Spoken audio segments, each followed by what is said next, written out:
एक गांव में एक परिवार रहता था। उस घर की मालकिन मालती देवी थी। इतनी उम्र होने के बावजूद भी मालती देवी की आवाज इतनी बुलंद थी कि उसकी आवाज से उसके दोनों बेटे और बहुएं थर थर कांपते थे। घर के सभी फैसले मालती देवी ही लेती थी और उसकी मर्जी के बिना घर का एक पत्ता तक नहीं हिल सकता था। मालती देवी के दोनों बेटे राजू और रवि एक परचून की दुकान चलाते थे, जिसका पूरा हिसाब मालती देवी अपने हाथ में रखती थी। अरे भैया, मीना हफ्ते भर से मेरे पीछे पड़ी हुई है कि उसे एक साड़ी चाहिए। अगले महीने उसके भाई की शादी है ना, तो बस उसी के लिए वो जिद किए हुए है। अरे तो दिला देना एक साड़ी, क्या दिक्कत है? कहाँ से दिला दो भैया, साड़ी के लिए पैसे भी तो होने चाहिए ना। माँ एक एक पैसे का ऐसे हिसाब रखती है कि अपने लिए 2 पैसे भी नहीं बचा सकता। ये तो तूने बिल्कुल सही कहा यार राजू। हर चीज का इतना हिसाब किताब रखती है कि बस कोई अपने लिए एक पैसा ना बचा ले। बस हर वक्त अपने बक्से को अपने सीने से चिपकाए रहती है। मजा ले आज तक कि किसी ने उसके बक्से की चाबी भी देखी हो।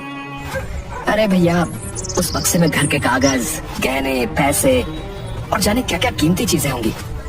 तभी तो माँ को वो बक्सा जान से भी ज्यादा प्यारा है। हाँ सही बोल रहा है तू। चल, अब काफी देर हो रही है, अब घर चलते हैं।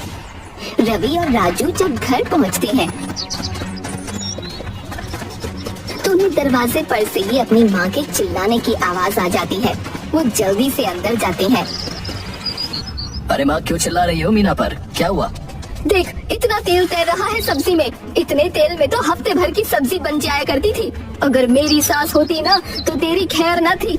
वो तो मैं हूँ जो कुछ कहती नहीं, पर तुम सब इसी चीज का फायदा उठाते हो। माना कि तेरे पति की परचून की दुकान है, पर इसका मतलब कि तू 3 के डब्बे ही उलट देगी क्या? गलती हो गई माँ जी, मैं आगे से ध्यान रखूंगी।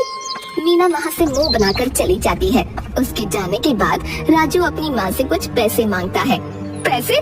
किस बात के पैसे चाहिए? अब अभी तो दिए थे। माँ, उस बात को 1 महीना हो गया है और आपने पैसे ही कितने दिए थे? बस 200 रुपए। क्या होता है इतने पैसों से? आखिर हमारे भी तो खर्चे हैं कुछ। ऐसा क्या खर्चा आ गया तेरे ऊपर? सब राशन तो दुकान से आ रहा है।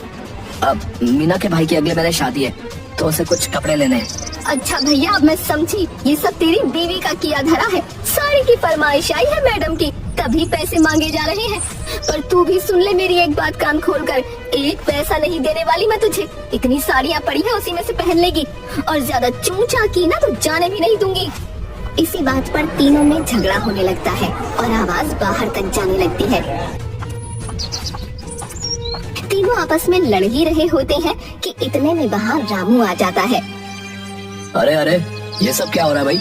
अरे आप सब लोग लड़ क्यों रहे हो? रामू, मेरा बच्चा तो शहर से आ गया। अच्छा हुआ बेटा जो तू आ गया। देख तेरी माँ के साथ क्या हो रहा है, कैसे दोनों मियाँ बीवी तेरी बूढ़ी माँ पर चिल्ला रहे हैं। क्या हुआ भैया? क्या हुआ भाभी? आप क्यों माँ से लड़ रहे हो? 1 पैसा नहीं देती है हमको, हम इसी बात की लड़ाई लड़ रहे हैं। मीना इतना कहकर वहाँ से चली जाती है। राजू सारी बात रामू को समझाने ही लगता है कि मालती देवी जोर जोर से रोने लगती है। और राजू को कुछ भी बोलने नहीं देती। रामू अपनी माँ को गले से लगा लेता है। रो मत माँ, मैं आ गया हूँ ना। बेशक मैं तुम्हारा सौतेला बेटा हूँ, पर आपको सबसे ज्यादा प्यार करता हूँ माँ। अच्छा हुआ तू आ गया रामू। तू अब शहर मत जाना, यही रहना मेरे पास। हाँ माँ, मैं अब यही रहूँगा। उस दिन की लड़ाई तो पूरे मोहल्ले में पता लग जाती है और जैसे तैसे सब शांत होता है। कुछ दिन घर में शांति रहती है, पर एक सुबह जब शीतल अपनी सास को चाय देने जाती है तो उसकी सास वहाँ मरी पड़ी होती है। हे राम, ये क्या हो गया? अजी सुनती हो, जल्दी आओ, देखो माँ जी को क्या हो गया। शीतल की आवाज सुनकर सब लोग आ जाते हैं और मालती देवी को ऐसे पड़े देख उनकी हालत बुरी हो जाती है। माँ, माँ, ये क्या हो गया माँ? ये क्या हो गया माँ को? माँ, माँ कुछ तो बोलो माँ, कुछ तो बोलो। राजू, जल्दी माँ को हॉस्पिटल ले चल। कोई फायदा नहीं है भैया, माँ इस दुनिया में नहीं रही, हमें छोड़कर चली गई। माँ, माँ जी ऐसा नहीं हो सकता। माँ जी आप मुझे छोड़कर नहीं जा सकती माँ जी। मीना, ये क्या हो गया मीना? रोने की आवाज सुनकर बाहर से पड़ोसी भी वहाँ आ जाते हैं।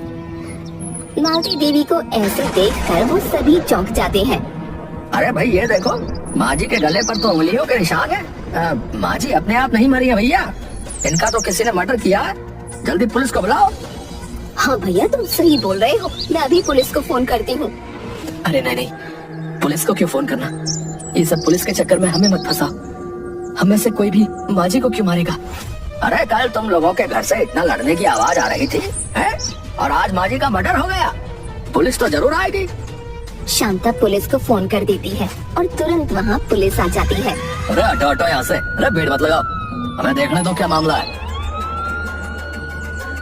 अरे ये तो मर्डर है, देखो तो उंगलियों के निशान। बुढ़िया को किसी ने गला घोट कर मारा है।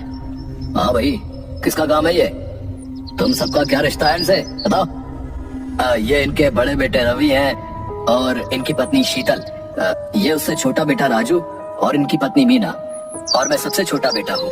तुम सबका कैसा रिश्ता था इनके साथ? मतलब किस किस की नहीं बनती थी? हमारी तो माँ जी से कोई लड़ाई नहीं थी। अच्छा, कल जो तुम इतना लड़ रही थी वो, और तुम्हारा पति राजू भी, वो क्या था? अच्छा, तो घर में लड़ाई हुई थी। बताओ किस बात पर किसकी किसकी लड़ाई हुई थी? अरे वो तो बस एक छोटी सी बहस थी। मेरी बीवी को अपने भाई की शादी के लिए साड़ी लेनी थी और माँ ने पैसे देने से मना कर दिया था, बस उसी बात पर। हम सब पता लगा लेंगे। चलो अभी हमें घर की तलाशी लेनी है, चलो।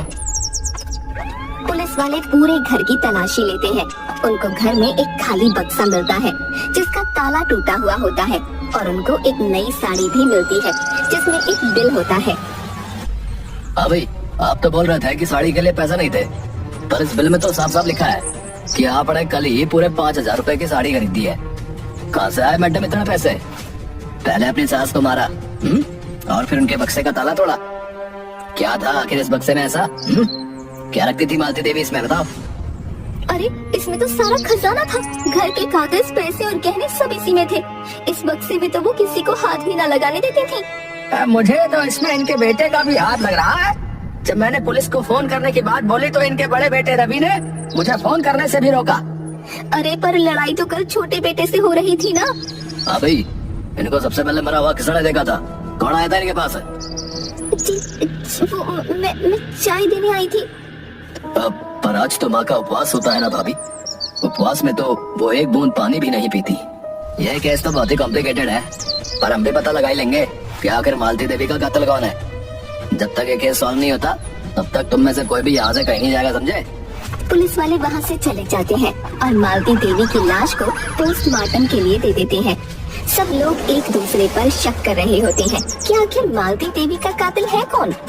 पुलिस वाले अपनी छानबीन के लिए अक्सर घर आकर पूछताछ करते हैं। इतने दिन की पूछताछ के बाद पुलिस वालों को मालती देवी के कातिल का पता चल जाता है। वो हथकड़ी लेकर घर आते हैं।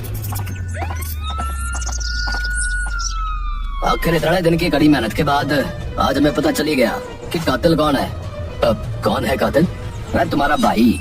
ये सुनकर सबके चेहरों का रंग ही उड़ जाता है। चलो रवि, अब तुम्हारा सच हमें पता चल चुका है। अब तुम्हें पूरी जिंदगी जेल में सड़ना होगा, चलो। आप क्या बोल रहे हैं? ये माँ जी को नहीं मार सकते, आपको गलतफहमी हुई है। हे भगवान, भैया आपने ऐसा क्यों किया भैया? रवि चुपचाप अपने आप को हथकड़ी लगवाता है और पुलिस वालों के साथ चला जाता है। वो किसी को एक शब्द भी नहीं बोलता भी कैसे? आखिर वो एक कातिल जो होता है वो भी अपनी माँ का कातिल। शीतल सर पकड़कर वहाँ बैठ जाती है और खूब रोती है। पूरे दिन घर में मातम छाया रहता है। शाम को भी सब ऐसे ही चुपचाप उदास बैठे होते हैं। अच्छा, मैं अब चलता हूँ। तुम कहाँ जा रहे हो? शहर, और कहाँ? अब यहाँ मैं कैसे रह पाऊंगा? और मेरी नौकरी भी तो शहर में ही है। ऑफिस से फोन आया था तो बस सोचा आज ही निकल जाता हूँ। ठीक है रामू, अपना ध्यान रखना। रामू वहाँ से जाने ही लगता है कि दोनों पुलिस वाले उसके सामने आ खड़े होते हैं। अरे अरे अरे अरे, इतनी भी क्या जल्दी है जाने की? अरे जरा ये बैग तो दिखाओ मैं। अरे इसमें मेरे कपड़े हैं, और क्या? आप मेरे कपड़े देखकर क्या करोगे? अरे तो बैग तो दिखा, फिर बताया तेरे को। पुलिस वाले रामू का बैग खोलते हैं तो उसमें ढेर सारे पैसे और गहने निकलते हैं। ये देखकर शीतल, राजू और मीना हक्के बक्के रह जाते हैं। इतने सारे पैसे, और ये तो माँ जी के गहने हैं। हाँ भाई, मालती देवी का कातिल कोई और नहीं बल्कि उनका सौतेला बेटा रामू ही है। इसने पहले बक्से का ताला तोड़ा, फिर उसमें से घर के कागज चुरा लिए और घर को आधे दाम में बेच दिया। उनके सारे गहने ऊपर पानी की टंकी में डाल दिए और आज सब लेकर फरार हो रहा था। उस दिन हमने इसके हाथ में चोट देखी और इसके कमरे में हथौड़ा भी। इन सब में हमारा रवि ने साथ दिया ताकि रामू बेफिक्र होकर जब यहाँ से भागे तो हम इसे आसानी से पकड़ सके। चलो भाई चलो, अब जेल में मजे करना, चलो। रामू का सारा प्लान बर्बाद हो जाता है। पुलिस वाले रामू को पकड़कर ले जाते हैं और रवि वापस घर आ जाता है। शीतल रवि को देख बड़ी खुश होती है और उस दिन सब लोग इतने दिनों बाद सुकून की नींद सो पाते हैं।